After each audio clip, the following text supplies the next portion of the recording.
Hello, hello. Happy Monday. I don't know what time it is. I don't know if it's morning or afternoon yet. I'm tickled because it's afternoon. Tickled because there's enough light in this room when I open the window, open the blind, that I don't need to turn the other lights on. I always look better in natural light. So, for those of you who have never called the live before, my name is Jewel. I'm a grateful recovering addict of 8 years. Most days I go live with my brother-in-law Joe, who celebrated 18 months sober in December. We're going to read the gist for today. We could talk about anything else you might need to talk about. Hey, good morning, good afternoon. I keep forgetting. Just waiting for Joe to get on and we'll get started. As soon as he gets on. If you have never watched before, let us know this is your first time watching so we can welcome you. If you're returning, say hello so we can say hello again. Let's see. I don't know where Joe is. Just waiting on Joe.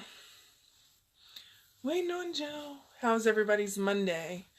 If you're in Maryland, well, I guess not all of Maryland, but here on the Eastern Shore, we got snow this weekend, so the kids are home from school today. And they're actually out next week too, next Monday for Martin Luther King Day. Ouch. Sorry, guys. I'm just waiting on Joe to get on. I didn't really want to start before he got on. Good morning, good afternoon, Danielle. I keep thinking it's morning for some reason. Just waiting for Joe to get on, Danielle. Does anybody have anything they want to share? For those of you, I guess, who may be watching who haven't seen before, I'm going to read from the Just for Today book. This is the book that my mother-in-law actually gave to me a few weeks before she passed, so it's like extra special to me. And it is a daily meditation for recovering addicts. See, it's got her name in it. And then I can't remember the full story to her dollar bill, but she's got like this $50 bill that's always been in here, so I keep it as my bookmark. But she's basically the reason why I really got into recovery awareness again, because most of you know I celebrated 8 years clean in August, and I just, when she went into the recovery house this last go around, it just really opened my eyes, and so I decided it was time to do something with it. So here we are. There's Joe. We missed the gist for today's this weekend. If there's time, I may go over those. Hey, Joe. What up? Oh, I'm just enjoying the extra light coming in off the snow today. Hey, Melody. I opened the curtain in the front room, so I didn't have to use the light. Looks a lot better this way. Yeah, I tell Shira that shit all the time. I tell her that the outside light looks 10 times better than Yeah, regular light. it does. It does. Her lights are usually pretty good, but the lights that I have aren't. They're not. I mean, they're just regular household lamps. They're not lights for, like, pictures and videos and stuff. So, okay. So, I'm pretty sure that Russell just roped Josh into going outside and playing in the snow. He's been waiting all morning to go play in the snow. Like, brought out 3 shirts earlier and 2 pairs of pants, and got Matthew's boots out and was like, I need a diaper and pants. I need a diaper and socks, Mom. Go outside, snow. So I just turned the door closed, so I guess they've gone out. He's nuts. So, anyways. So I'm going to read this part. What? And what's the other one doing? Just sitting in the house watching his tablet? Mm-hmm. Captain Underpants. Like a little... Yes. Mm-hmm. That's where he's been all morning. Sitting there with his cop cut, eating a donut. He had his donut this morning. Yes, he did. Okay. Right. I come out this morning and I was like, what are you doing? He's like, I ate my donut. It was sitting on the table because I put it out, but I thought he was sitting out with the Oreos, not the Oreos. He probably ate them too. No, he didn't. I don't know where they are. I think your brother must have put them up somewhere because I didn't see them. Or he ate them all and threw them in the trash before I got up, which is totally possible. So I'm going to start with this little piece because I like it. And I keep saying I'm going to do it every time, but I forget. So I'm going to do it this time. Just for today, my thoughts will be on my recovery, living and enjoying life without the use of drugs. Just for today, I will have faith in someone in NA who believes in me and wants to help me in my recovery. Just for today, I will have a program. I will try to follow it to the best of my ability. Just for today, through NA, I will try to get a better perspective on my life. Just for today, I will be unafraid. My thoughts will be on my new associations, people who are not using and who have found a new way of life. So long as I follow that way, I have nothing to fear. Today is January 14th. Take a drink first. What do the roads look like down there, Joe? I mean, they're clear here. They were shitty last night on 404, though. I can tell you that. I bet they were. I heard people saying that they hadn't plowed on 404 yet. I mean, they did, but because it's so much open field, it was just drifting across the road. And of course, you know, I'm doing like 50, like a smart person, and I'm getting passed by motherfuckers doing like 60. Of course. I'm like, yeah, that's why you're gonna end up in a ditch. Yeah. I don't play with the snow. You boys are out. People are stupid. The roads are clear in one spot, but you got to keep in mind the whole time you're driving, there's double woods patches where it's frozen. Yeah. Because it's all faded. Mm-hmm. Then you got the open where the snow drifts across. Yeah. That's dangerous. You go from having traction on the road to it's a whole bunch of snow. Yeah, let's all do 65. Right. Like it's a normal sunshine day. Fucking jackass. And it's like that on the way to Easton too on 328. It's all open, like a large portion of it is open fields, and sometimes, you know, they'll clear the road back and forth, but a lot of times the snowdrift will come over and it'll all be covered. It'll all be high up on one side. There's a spot on Legion up by Walmart where, like, in between the ship plant and Walmart, a lot of times, well, I'll be interested to see how it is now that they've cut some of those trees down, but for years, it's always been a huge patch of ice because it's covered, you know, from the sun. So anyways, so on to the reading. January 14th, a loving God. Our understanding of a higher power is up to us. The only suggested guidelines are that it is a power, that this power be loving, caring, and greater than ourselves. Basic text, page 24. We've been told that we can believe in any kind of higher power we want, as long as it is loving and, of course, greater than ourselves. Some of us, however, have trouble with these requirements. We either believe in nothing but ourselves, or we believe that anything that could be called God could only be cold-hearted and unreasonable, sending us bad luck on a whim. Believing in a loving power is quite a leap for some of us, for many reasons. The thought of turning our will and lives over to the care of something we think might hurt us is sure to fill us with reluctance. If we come into the program believing that God is judgmental and unforgiving, we must overcome those beliefs before we can be truly comfortable with the third step. Our positive experience in recovery can help us come to believe in a loving God of our own understanding. We've been given relief from a disease that has afflicted us for a long time. We found the guidance and support we need to develop a new way of life. We've begun to experience a fullness of spirit where once there was only emptiness. These aspects of our recovery have their source in a loving God, not a harsh, hateful one. And the more we experience recovery, the more we'll trust that loving higher power. Just for today, I will open my mind and my heart to believe that God is loving and trust my loving higher power to do for me what I cannot do for myself. You know, I've seen a lot of people posting in the recovery groups this weekend. There's people that I don't understand why some of these people come into the groups.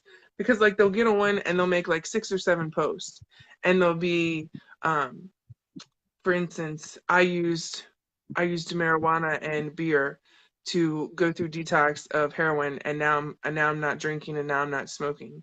What do you think? Do you think that is the way to go, or, um, I don't believe in God. Can I still get clean? Or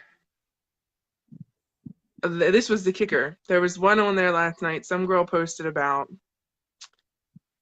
she doesn't think that people who smoke cigarettes are fully clean because they smoke cigarettes.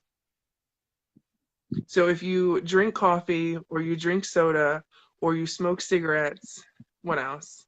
Or you eat chocolate, Yeah, that you're not completely or you clean. You're not clean from all take vitamins, substances. And I'm like, or you take vitamins, or you eat food. right.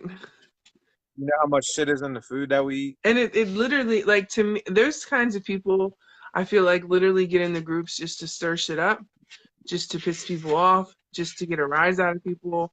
Because, first off, what fucking difference does it make to you in your recovery if I smoke a pack of Newports every day or not? It doesn't. It doesn't. It doesn't change your recovery, not one bit. And it just, and it was People the just want same, something to say. right, it was the same person asking all these questions. I don't believe in God. Can I still get clean? Well, nobody told you had to believe in God to begin with. Can I do a 12-step program without religion? Well, the 12 steps aren't built on religion. They're built on spirituality. There's a difference in that. I don't know why I don't pay attention. I don't know why I got all those notifications this weekend for those posts, but it was really irritating me. I don't pay attention to shit like that. There's a lot of people that troll the groups. Yeah. That's what I feel like she was definitely doing. And as a person, like, you know what I'm saying? As a person that's in one of the groups, like if I'm in the clean and sober group, if I see somebody that posts something like that, that's just, I can tell, I can see right through it. I can tell you're just trolling. You're just trying to cause a reaction. Right. Why? I don't understand why people even feed into it. I wouldn't even give them the time because that's what they're looking for. Right. They're just looking for a response. Because everybody's like, I mean, you should take your own inventory before somebody else's. A little less judgment next time. All these comments that are right, completely right, but it's like you took time out of your day to respond to her, and that's what she wanted. She wanted to go back and forth with you on, and then this whole, I'm not being hateful, I'm not being judgmental. I mean, but you are. Whether you're intentionally being that or not, that's what you're doing.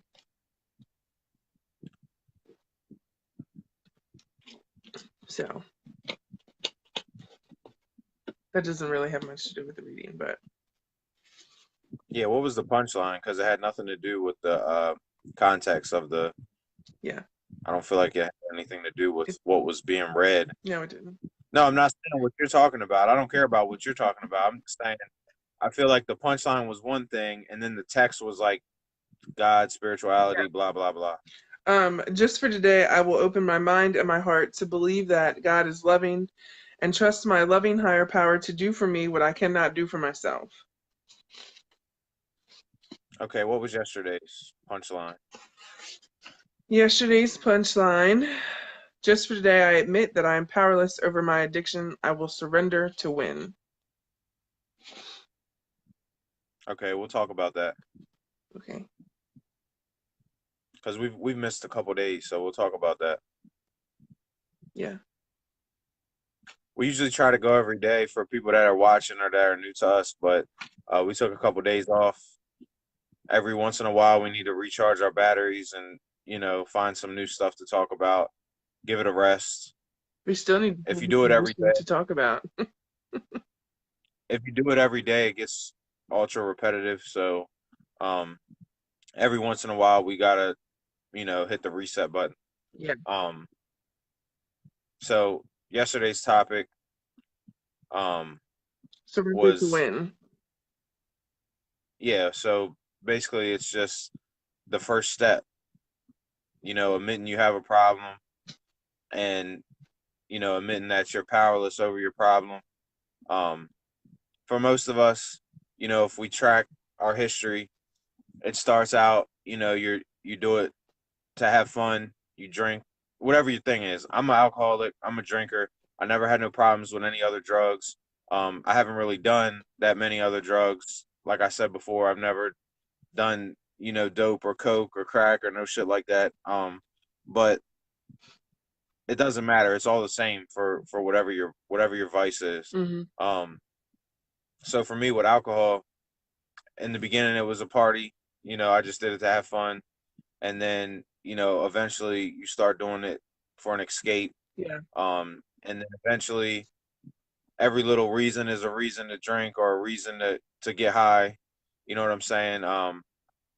If it's a party and you're hanging out with your friends, you're gonna drink or you're gonna get high. If you had a bad day at work, you're gonna drink, you're gonna get high. If Yeah. somebody's stressing you out, you're gonna drink, you're gonna get high. So if you're alone and you're bored, you're gonna drink and you're gonna get high. So you see as it starts to change, you see it goes from you're being social with it to now you're just doing it all the time for whatever reason. You don't really have a reason anymore. Right. Um, and then before you know it, it starts to interfere with your personal life.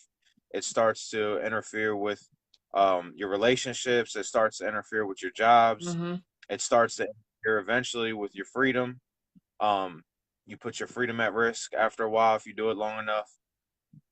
And usually by that point, you're starting to realize, okay, there's something wrong. There's a problem here, Right. and you really don't wake up to it right away. You know what I'm saying? Yeah. It You took me really a long don't. time.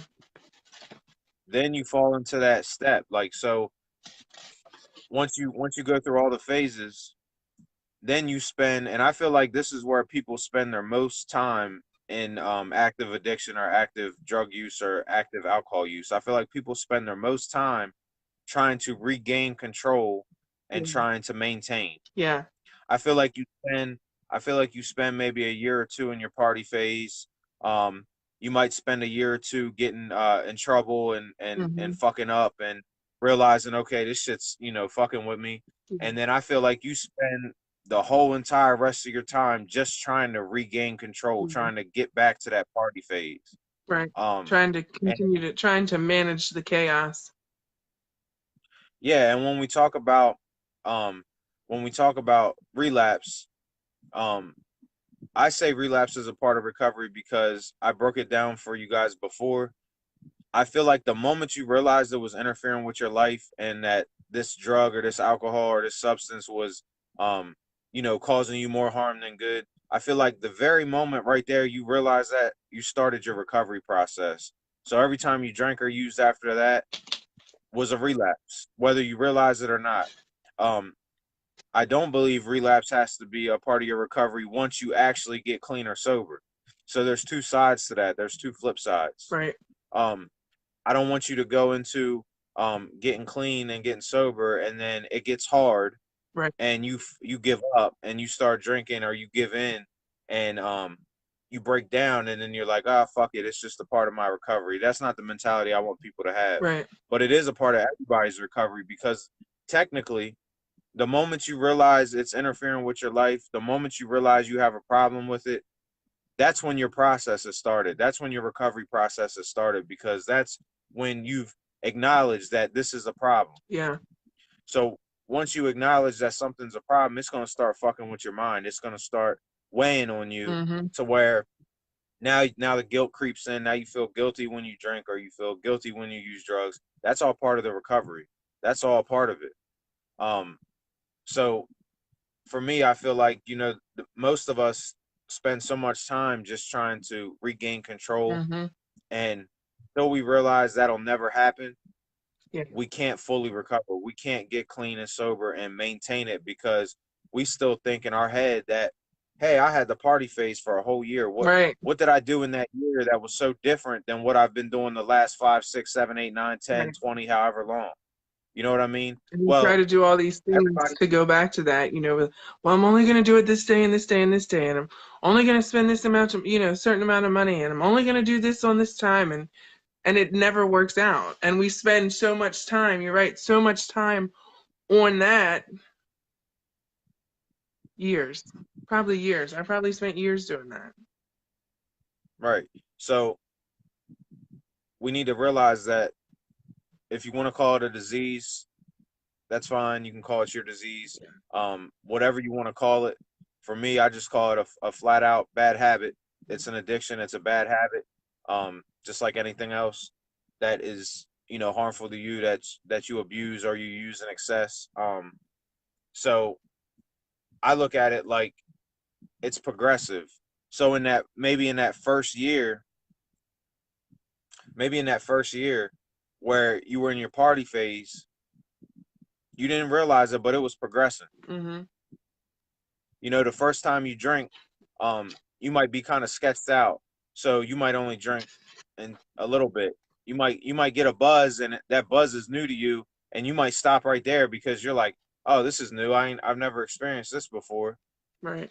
And then the next time you drink a little more because you want to see how it'll change the more you drink. Then you keep drinking more. Then you keep drinking more. Then you keep drinking more, and um, you start to realize that it's progressive. You start to realize that this shit has went from, I'm drinking, 8 to 12 beers at a party to have fun, to I'm sitting home by myself listening to music, drinking a 30 pack, and nobody's around me. I'm just doing it on my own. Right. Normal people don't do that shit. You know what I'm saying? Yeah. So at that point, you start to realize, this is different. I'm different. This Mm-hmm. is I'm not handling this the way I should. And for us, we got that ego, we got that pride, and we let it get in the way. And instead of just understanding that, this shit ain't for me, I'm better off without it, we spend so many years trying to, get our buzz without, jeopardizing all the things that we want on top of it. Mm-hmm. And it's like the cliche, you can't have your cake and eat it too. You can't have everything. You know what I mean? Yeah. And and if you can't just let go of this one little thing that's really not that important at all, it actually does more harm than good. There's no party that you went to that you got drunk and had a good time that you couldn't have just had a good time being sober. Yeah. It's true. You know what I'm saying? Yeah. It was the same people, your same friends, the same crowd you probably hang out with when you're sober. You know what I mean? I know a lot of my friends that I drink with, I enjoyed hanging out with them when we weren't drinking. You know what I mean? I enjoyed being around them when we weren't getting fucked up. So why do we feel like we got to get fucked up just to have fun Mm. or just to enjoy ourselves? And if you had friends that you only got high with, like I had a lot of friends that I only got high with, I don't associate with any of them anymore because there was no real friendship. Like it was simply just a matter of using buddies, and that's all it was. And it's okay to let those people go. You don't have to feel guilty about letting those people go. I'm going to read the actual thing, Joe, because it's really good. All right, go ahead. Surrender to win. Help for addicts begins only when we are able to admit complete defeat. Basic text, page 22. Complete defeat. What a concept. That must mean surrender. Surrender to give up absolutely. To quit with no reservations. To put up our hands and quit fighting. Maybe to put up our hand at our first meeting and admit we're addicts. How do we know we've taken a first step that will allow us to live drug-free? We know because once we have taken that gigantic step, we never have to use again just for today. That's it. It's not easy, but it is very simple. We work the first step. We accept that, yes, we are addicts. One is too many and 1,000 is never enough. We've proven that to ourselves enough times. We admit that we cannot handle drugs in any form. We admit it. We say it out loud if necessary. We take the first step at the beginning of our day, for one day. The admission frees us, just for today, from the need to live out our addiction all over again. We've surrendered to this disease. We give up, we quit. But in quitting, we win. And that's the paradox of the first step.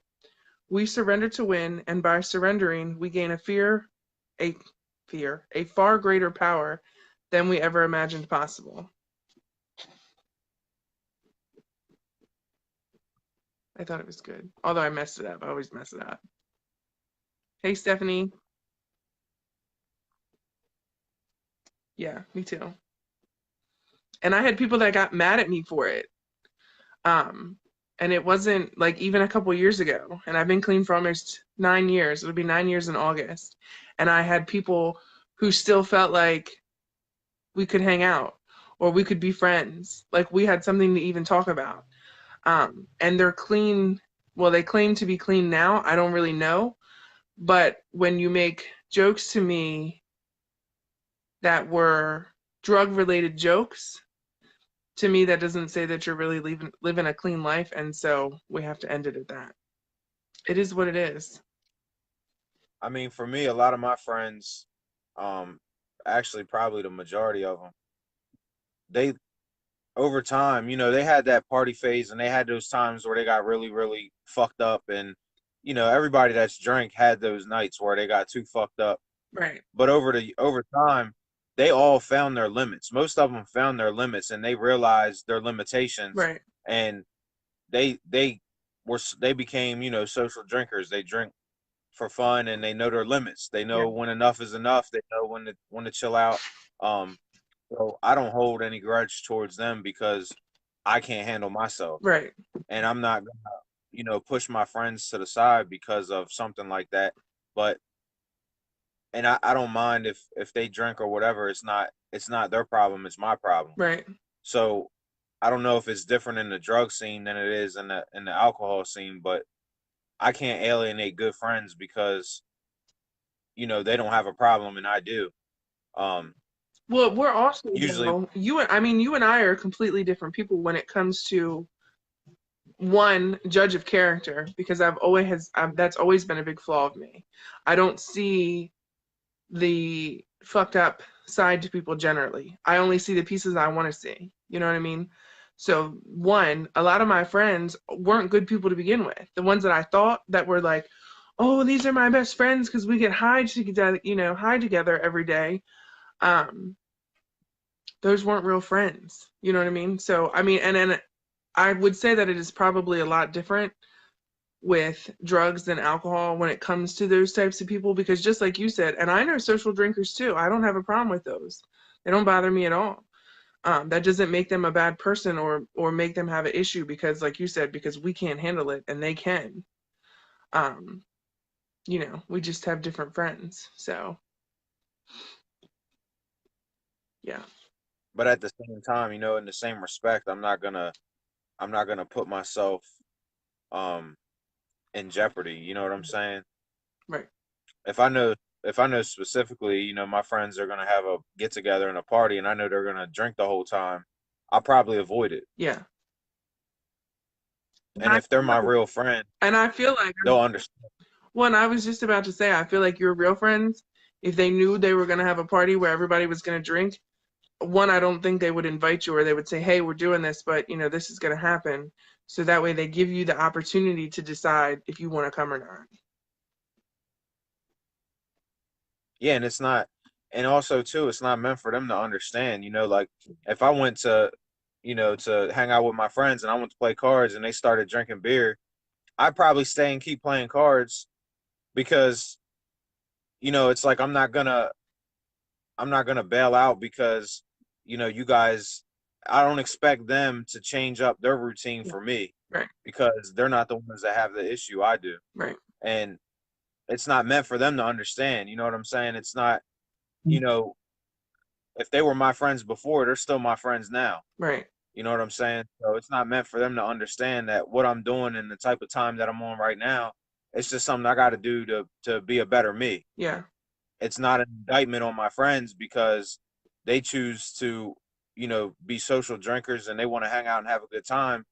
I've seen them drink and be fine. You know what I mean? So I don't have that ability. And sometimes your friends don't really understand, especially if you ain't came around in a while and you pop up out the blue and you're hanging out and they might offer you a beer or something. It's your job to just say no. right, You know what I mean? Like, nah, I don't drink no more. right. And they'll leave you the fuck alone and the day will go on, the night will go on. Yeah, You know what I'm saying? Um, and I don't expect, I sympathize with them because they probably had a lot of good times with me when I drank. And, there was times where I might have been the life of the party and they probably had fun with me. And you know what I mean? They probably don't understand like why, why the fuck isn't Joe drinking? Like what the hell's going on? You know what I mean? But it's not, that was my thought. Somebody called. and everybody needs to understand that. It's like You don't think I wish that I could just sit down and play cards with my friends and drink some beers and get my buzz and go home? Right. I tried to do that shit for 8 to 10 years, Yeah. and it never worked. You know what I'm saying? It never worked.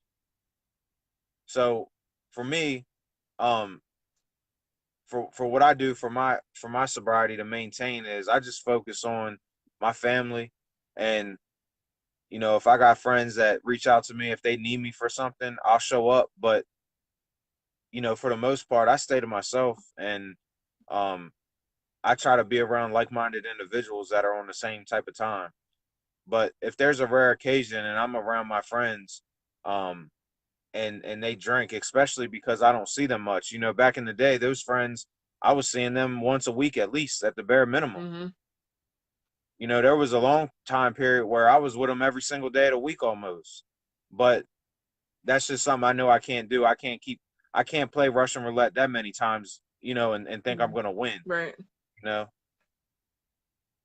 So for me, it's just I try to just stay to myself and focus on, the things that are important in life. I try to focus on, building a future, buying a house, taking care of my kids, and being a good husband to my wife that I wasn't for so many years. Um, Yeah. so that's kind of where I'm at now. And like I said, it's not an indictment on my friends, and they're still my friends. If Yeah. if they were in a bad situation and they needed me for anything, I would show up. Right. But it doesn't mean I can hang out at every function or every party because I can't put myself at risk. Right. And that's part of realizing that you're powerless over it. You keep playing with fire, you'll get burnt. Yeah. Absolutely.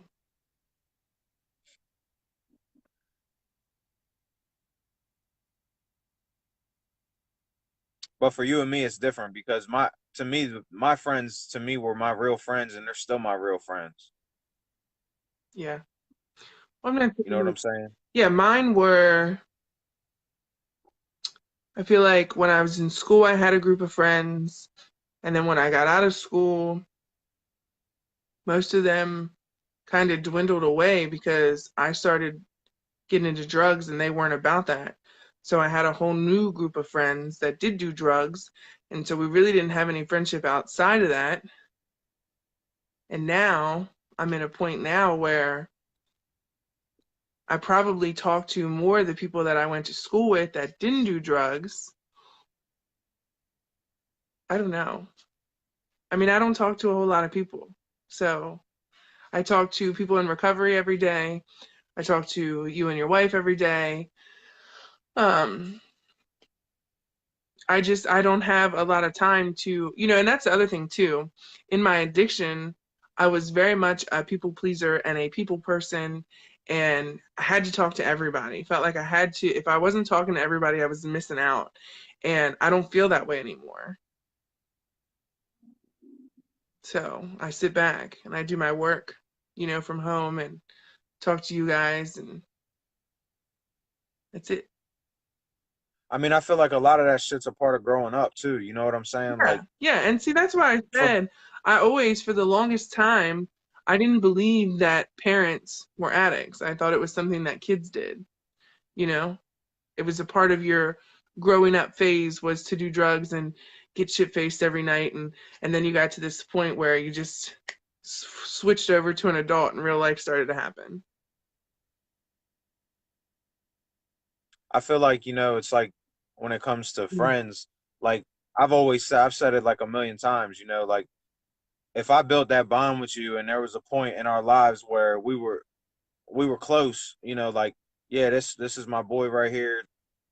That never changed for me. Like I just because I don't come around and I'm not stuck up your ass every day, don't mean that I don't still feel the same about you. It's still the same exact feelings. You're still my boy, you're still my friend, you're still my brother, whatever. But I'm a grown up now, and I got family now. I got to look out for my family now. Yeah, And I would expect you to be doing the same thing. yeah, yeah, But when you build that brotherhood is supposed to be meant for, you got a problem or you're in a bad situation, and you call on that person, you would expect them to show up. hmm, It doesn't mean they got to be stuck up your ass all the time. We're not kids anymore, right, and we're off building our own lives. We're off building our own paths, you know? Yeah. That bond has already been built. It's already there, you know? Mm-hmm. It doesn't have to be fed to keep it. If you gotta keep feeding that brotherhood to keep the friend, then that wasn't your real friend. Yeah. Cause there's friends that I don't see that I was friends with that I don't never see, but I still feel the same way about them. I still fuck with them. They're still my friend. If they needed me for anything, all they had to do was get a hold of me, and I'd be there. Right. But they got their lives, they got their family. I got my life, I got my family. We work, we got shit we're doing every day. You know, it's like we're busy people. Everybody's busy. Yeah. Life is busy. Lana said, I had a lifelong friend. I ended the friendship because of her addiction. She had tried to come back around. I had to say no, and she died 2 weeks later, fentanyl overdose. I have guilt now. If I had talked to her, could I could I have made a difference? Shaver said, I can understand that feeling, but remember you cannot save anyone else. Release the guilt. Um, I had friends like that. I had friends who told me that they couldn't be a part of my life anymore. They couldn't associate with me. They couldn't deal with me because of my addiction. They didn't approve of it, and so they weren't. They were just gonna wipe their hands of me. And I was in a phase when that happened. I was in active addiction, so I was like, I mean, fuck you. What do I care? But one of them actually came back to me when I came into recovery because her brothers both are addicts. Both of them have almost overdosed. Well, they have overdosed, and both of them have been on life support. But it took her. When she ended the friendship, I feel like she ended it because she only saw the negative sides of it. I mean, of course, it's all negative, but she couldn't understand deeper than what she could see. And so then when it happened to her family, I think she got a different perspective on how to care and be for an addict and help an addict. Um, but it's a tough situation. And like Shaver said, you have to release that guilt because you can't save someone who doesn't want to be saved, first off. I had a girlfriend who lived less than 5 miles away from me and she overdosed and died, and there wasn't a damn thing I could do about it. And I even called her that day, was going to show up to her house, and just decided not to. You can't save people who don't want to be saved. You can't help everybody. It's tough and it hurts. I know it hurts because I still hurt from that. And her and I went through the recovery house together, and she had two beautiful little girls who looked just like her. And wasn't nothing I could do to save her. Not a fucking thing.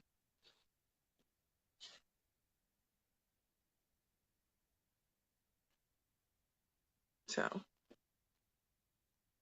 I just think a lot of people, when it comes to, realizing that it's not even realizing that you have a problem or that you're powerless. It's just realizing that your life is better off without this shit. yeah, You know what I mean? yeah, To me, it comes down to being as simple as that. yeah, Like, I'll be, it's January now, so the end of this month, I'll be 19 months, and I've done more shit in 19 months than I did the whole almost 15 years I was drinking. yeah, The whole 15 years I was drinking, I was steady losing ground.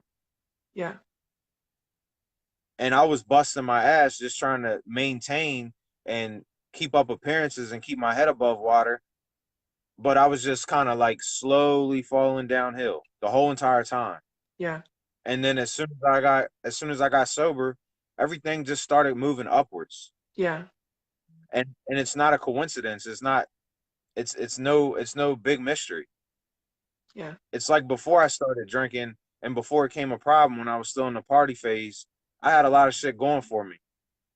And it's no mystery why I had so much shit going for me, right, because I didn't have anything clouding my judgment. right, I didn't have anything that I was wasting time on. yeah, I was only focused on my progress. I was only focused on moving ahead, making more money, making a career, all that shit. When you start drinking all the time, you're just sitting still, getting drunk, not getting anything accomplished at all. You're just wasting time. yeah, And it's one thing if you're doing it once a week or once a month or on the holidays, but when you're doing it, Tuesday, Wednesday, Friday, Saturday, Sunday, all you're doing is wasting your time. That's it. I feel like the problem is that once we're in active addiction, it's all about breaking that fucking cycle, breaking that chain, because we sit like, for me, a lot of times I literally would think to myself and tell myself, like, this is just going to be it. This is who I am. I'm not going to have anything else in life. I don't deserve anything else in life. You know, I didn't come from a bad childhood. I wasn't beaten as a kid. I didn't do that whole house to house to house thing. I didn't have, we weren't poor necessarily. I had anything that I could have ever wanted or asked for, but I didn't think I was good enough for anything. So when I got high, I felt like I was good enough for whatever I wanted. But then when the lows would come in, when I'm detoxing or when I'm coming off of shit, it was like, oh, well, this is what we'll always be. We'll never be anything else. And we don't realize, and that's what really gets me so much when I see people with like 2 or 3 years clean and they go back out. I'm like, why? Because you knew what was there. You got that taste of freedom. You got that taste of recovery and that reality. Every single one of us deserves it. Shaver, what did your coach tell you last week?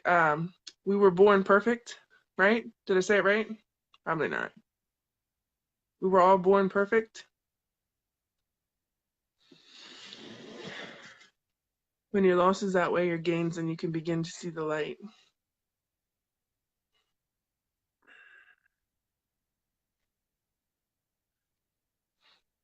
I don't know where it stems from, Shaver. I mean, I could probably take a guess. You could probably guess. I don't know that it was necessarily something that I said to myself, or if that was how I was made to feel. You know what I mean? I mean, for me, it was, me and you are a good combo because for me, it's polar opposite. You know, I grew up with all that shit. I grew up in, chaos and all that type of shit. Mm-hmm. Um, so it was normal to me. And it was like I told y'all before, when my mom started, went back out to the streets and started doing drugs again, um, when my brother was in middle school and I was in high school, she was putting beer in the fridge for us. So Right. it was all right for us. It was normal for us. And we were taught that if we were handling our business everywhere else in life, that we could do whatever we wanted. Right. As long as our grades were good, as long as we were making money, as long as we were contributing and we were handling our business, we could do whatever the fuck we wanted. Right. And it's the trap that you set yourself up for because eventually you lose control and you crash and Right. you're not on your shit anymore. And now you're just doing it just because it's a habit and you're addicted to it. That's just the way it is.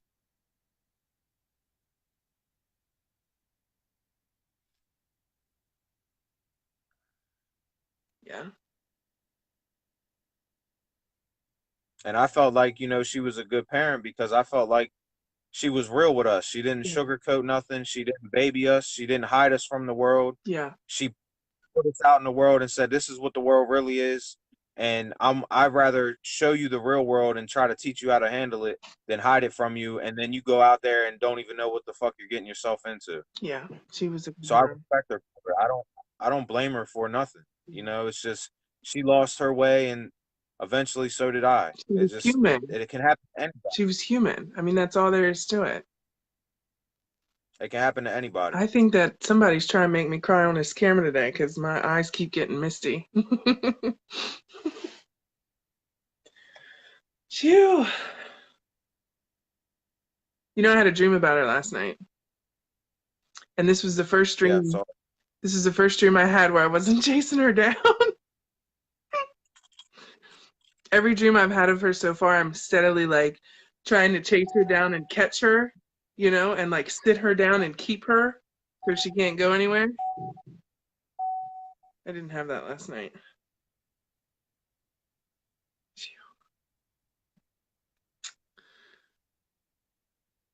Lana, it's so long. It's annoying.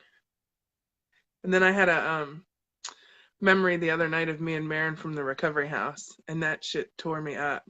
Tore me up.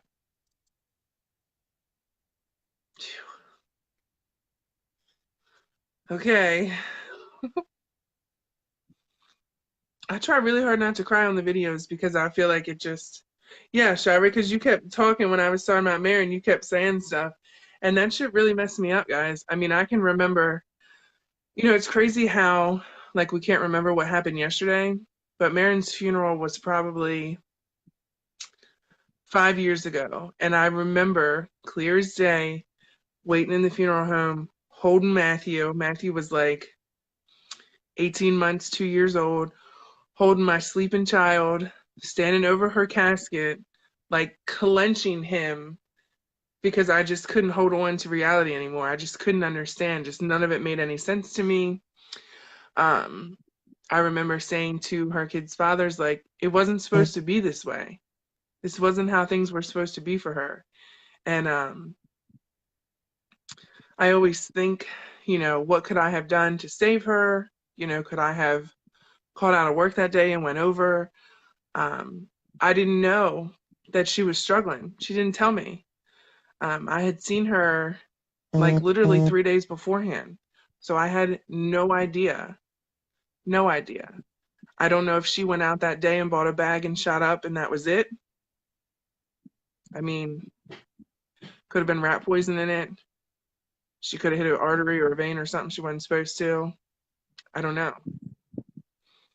So, but it fucked me up. It hurt my feelings a lot. Still does. So, on that note, my phone's dying, so I better get off here. All right, y'all, and just I want everybody to remember that's watching. Every time you go back out there, every time you restart and you start the cycle over, it gets worse every time. Yeah. And it gets harder to come back And every you're not time. guaranteed to come back either. You're not guaranteed. For all I know, Marin had been clean for 8 months. That's what I thought. That could have been her Because first time. for my mom, Sorry. For my mom specifically, she got clean when my brother and I were kids and stayed clean for a very long time and was the best parent a kid could ask for. And when she went back out the last time, she stayed out there until 8 months before she passed away. And it accumulated to about 15 years that she stayed out there. So you don't know, you know what I'm saying? And 15, think about your age in 15 years. If you go back out and you fall off and you lose 15 more years of your life. You know what I'm saying? I would be 47. Or you lose your life entirely. Yeah. Yeah. Because this So can just happen think to about it like anybody. that. And the longer you do the drugs and you drink, the more damage you do to your body. Like with Joe's mom, that was the case for her. She had 8 months clean when she died, but all the damage she had done to her body over the years, her body couldn't take it anymore. Don't let that happen to you. So, all right, guys, have an awesome day. Are we gonna go live tomorrow? You'll be here tomorrow, right? You'll be here. Oh, no, not till tomorrow night. So we'll go live tomorrow before you come. Yeah, I got a late night appointment tomorrow, and then I have a morning appointment Wednesday. on Wednesday, and then I might have another night appointment on Wednesday too. So I don't know. I'll let you know. Okay, we'll probably go live tomorrow at lunchtime, sometime around there. My sister-in-law just dropped a comment to our group, the link to our group in the comments, Breaking the Chains. Feel free to join it, judgment-free zone. And it's for anybody, whether you're an addict or you're a loved one of an addict or you want information, whatever the case is. So feel free to join and share it around. Have a great day, guys. We'll see you tomorrow. All right, y'all.